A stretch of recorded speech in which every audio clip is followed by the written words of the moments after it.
हिमाचल जनजाति एवं अनुसूचित का जिला सम्मेलन बद्दी के भुड में आयोजित किया गया। इस सम्मेलन में हिमाचल के मुख्यमंत्री जयराम ठाकुर ने शिरकत की। इस दौरान मुख्यमंत्री का गर्मजोशी के साथ स्वागत हुआ। मुख्यमंत्री को देखकर कार्यकर्ताओं में जोश इतना बढ़ गया कि मुख्यमंत्री को लोगों को खुद धकेलना पड़ गया। इस दौरान मुख्यमंत्री के साथ कैबिनेट मंत्री राजीव सहजल और सांसद वीरेंद्र कश्यप भी मौजूद रहे। मुख्यमंत्री ने लोगों को संबोधित करते हुए कहा कि भाजपा चारों की चारों सीटें जीतकर केंद्र में मोदी सरकार दोबारा बनाएगी। साथ ही उन्होंने राहुल गांधी की हिमाचल रैली को फ्लॉप करार दिया।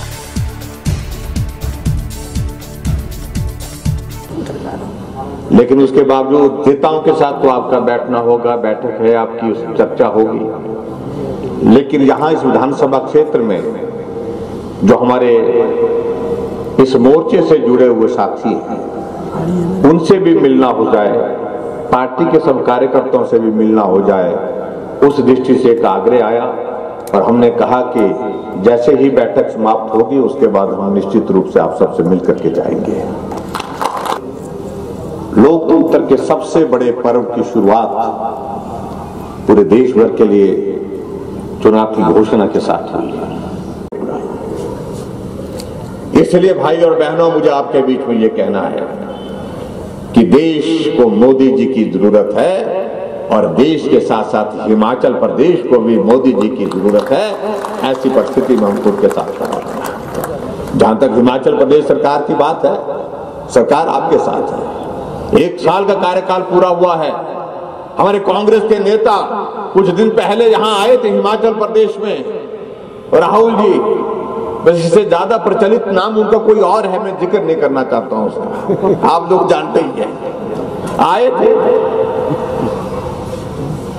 वहां पर भाषण दे करके चले गए और बेचारा वो तंबू वाले को कह दिया गया कि बेचारे को कांग्रेस के लोग डांट मार रहे थे, हमने तुमको इतनी कुर्सी लगाने के लिए बोला था, तुमने ज्यादा क्यों लगा दी बोलते। और ऐसे दौर में से रैली फ्लॉप हुई है। मैं उस बारे में कुछ कहने नहीं चाहता, लेकिन आप कल्पना करिए, तुलना करिए उन दोनों की। एक तरफ मोदी जी, एक तरफ राहुल जी। क्या मैं उन सारी बातों का जिक्र इसलिए लोकतांत्रिक व्यवस्था के अनुसार आप लोग निर्णय करेंगे। मुझे इस बात की भी प्रसन्नता है कि अगर मोदी जी आज, अगर अटल जी के बाद कोई दूसरे देश के प्रधानमंत्री जो हिमाचल को अपना घर बोलते तो नरेंद्र भाई मोदी जी।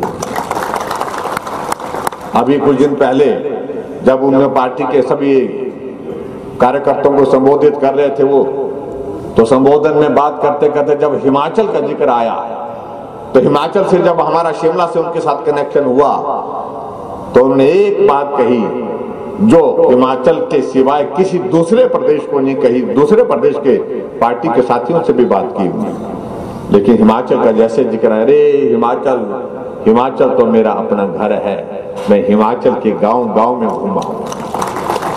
ये बात एक बार सुनने को तब मिली थी जब अटल बिहारी वाजपेयी देश के प्रधानमंत्री थे, और आज उनके बाद अगर दूसरे कोई प्रधानमंत्री इस बात का जिक्र कर रहे हैं तो वो नरेंद्र मोदी है।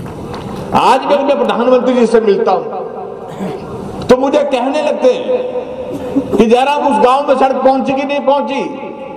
गांव का हम सोचने लग जाते हैं कि वहां कहां आप पहुंचे। हम तो बोलते यहां पहुंची, बोलते मैं उसमें वहां गया था, वहां पर सड़क नहीं थी, मैं इतना पैदल चल करके गया था। आप कल्पना करिए, देश का प्रधानमंत्री हिमाचल प्रदेश के गांव का जिक्र इस तरह से करे मुख्यमंत्री के साथ, ये बहुत अलग तरह की परिस्थिति है। और जहां हिमाचल के कांग्रेसियों की बात है, उनके बारे में क्या कहूंगा कि जिस दौर में से वो गुजर रहे हैं, भगवान उनको सद्बुद्धि दे।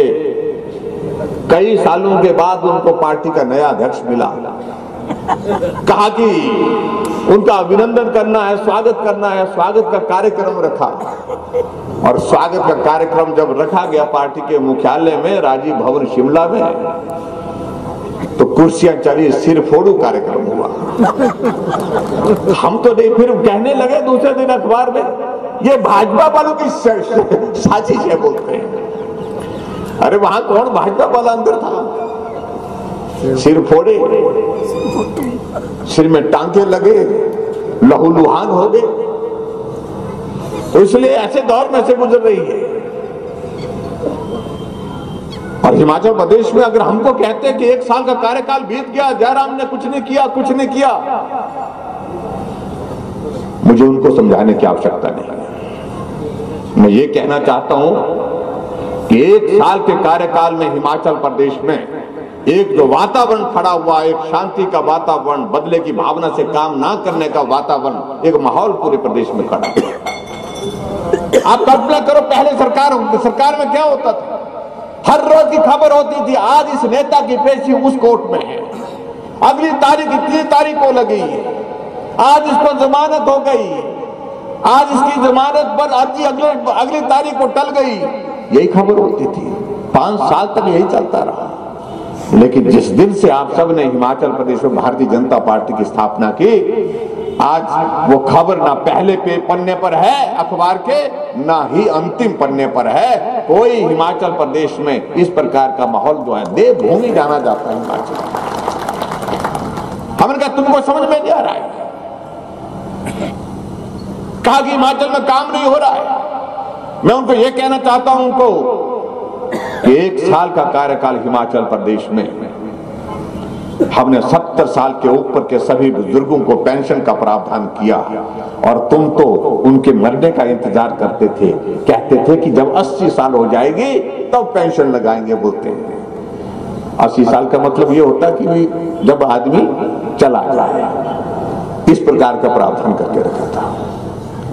और ये मैं कहना चाहता हूं, आदरणीय मोदी जी के नेतृत्व में हम केंद्र से हजारों करोड़ रुपए लगाए, 10,500 करोड़ रुपए हिमाचल के विकास को केंद्र से 1 साल के कार्यकाल में लाए।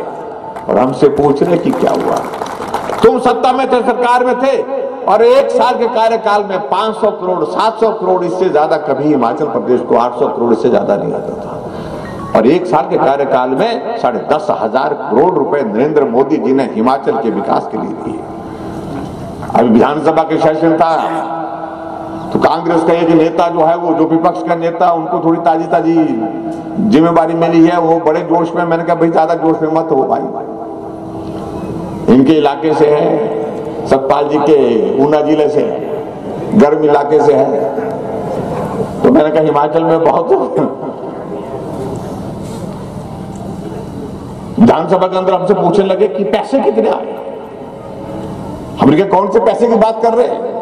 कि बोलते आपने केंद्र से जो पैसे, आपने कहा कि 10,500 करोड़ रुपए। हमने कहा प्रोजेक्ट सब के हुए 10,000 करोड़ के, पैसा भी आएगा। नहीं बोलते पैसे कितने आए। मैं उनको एक ही बात कहना चाहता हूं, क्योंकि उन लोगों को आदत पड़ी है, विपक्ष के लोगों को, हमारे कांग्रेस के लोगों को, जब तक पैसा जेब में नहीं आए तब तक पैसा आया ही नहीं मानते। मैंने कहा भाई तुम्हारी जेब में तो नहीं आएगा, इसके लिए तो माफ करना। उसी को गिनते कि ये पैसा कितने आया। नहीं आएगा, वो तुम्हारी जेब में नहीं आएगा। पैसा आएगा हिमाचल के विकास के लिए आएगा, पैसा आएगा हिमाचल में गरीब लोगों की मदद के लिए आएगा। अरे पैसा कैसे नहीं आ रहा है? आज एक प्रधानमंत्री जी हमारा निर्णय करते हैं कि हमारे किसान जो है मेहनत से फसल उगाते हैं, कई बार तूफान आ जाता है, बरसात आ जाती है, आंधी आ जाती है, फसल लगाई हुई तबाह हो जाती है। हमने निर्णय किया, आजाद भारत के इतिहास में पहली बार फसल अगर लग गई वो आपकी है, अगर फसल नहीं भी लगी, बर्बाद हो गई, तो प्रधानमंत्री जी ने एक योजना बनाई भारत के किसानों के लिए, प्रधानमंत्री किसान सम्मान निधि के नाते।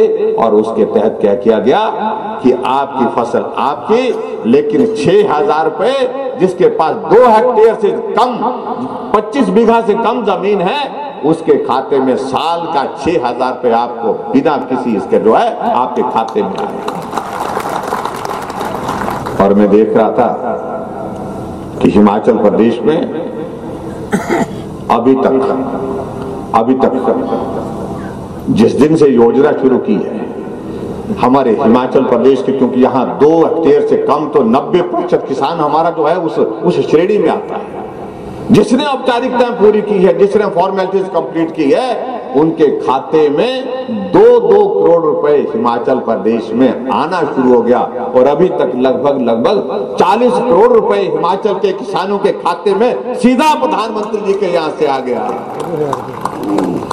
उनका ख्याल करते हुए उन्हें तय किया कि हिमाचल प्रदेश पूरे देश भर में जो है उज्ज्वला योजना के अंदर हम गैस का चूल्हा देंगे, और हिमाचल प्रदेश में भी बहुत परिवारों को गैस का चूल्हा मिला, लेकिन उसके बावजूद भी लाखों लोग हिमाचल प्रदेश में ऐसे बच गए थे जिनको गैस का चूल्हा जो उस उज्ज्वला योजना के अंतर्गत नहीं मिल पा रहा था। हमने कहा कि देश के मोदी जी के सामने पूरा देश है और हिमाचल प्रदेश में जो 1,20,000 परिवार छूट रहे हैं, उन परिवारों को हम हिमाचल के अपनी सरकार के माध्यम से पैसा देंगे, और इसलिए हमने हिमाचल प्रदेश में आने वाले समय में कोई परिवार ऐसा नहीं छोड़ेंगे, कोई भी परिवार ऐसा नहीं छोड़ेंगे जिस परिवार को जो है गैस का चूल्हा घर में नहीं होगा। और आज इस बात की खुशी है कि लगभग 5 लाख रुपए के इलाज की व्यवस्था मोदी जी ने की, और हमने हिमाचल प्रदेश में देखा कि 22 लाख उसमें कवर हो रहे हैं, लेकिन बाकी लोग उसमें 70 लाख की आबादी में से कुछ बच रहे हैं, उनको मदद करनी चाहिए। हमने हिमाचल प्रदेश में हिम केयर के नाम से उस योजना की शुरुआत की। 1,000 रुपए देंगे और 1,000 रुपए के पैसे के साथ साथ में हेल्थ में जो है सीधा आपको 5 लाख रुपए का हेल्थ कवर आपको उसके अंतर्गत मिलेगा। आपको बीमारी लगे ना, अगर लग भी जाए तो आपके इलाज का खर्चा करने की जिम्मेवारी 5 लाख रुपए तक सरकार ने कर किया।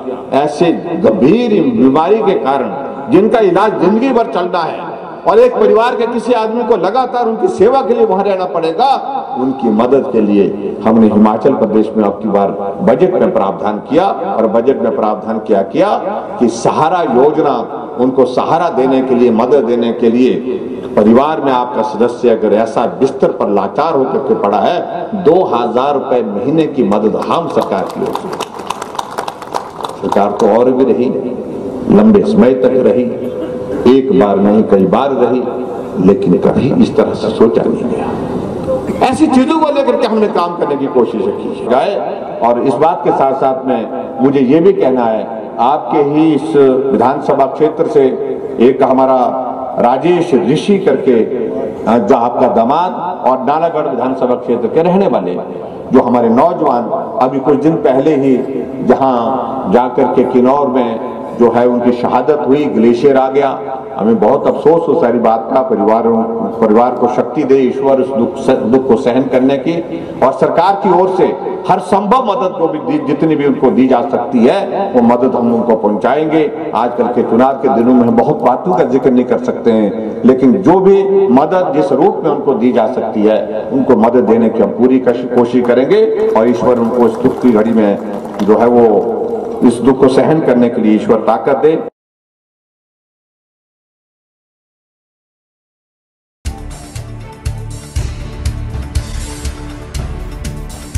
हिमाचल एक्सप्रेस के लिए बद्दी से सुरेंद्र सिंह सोनी की रिपोर्ट।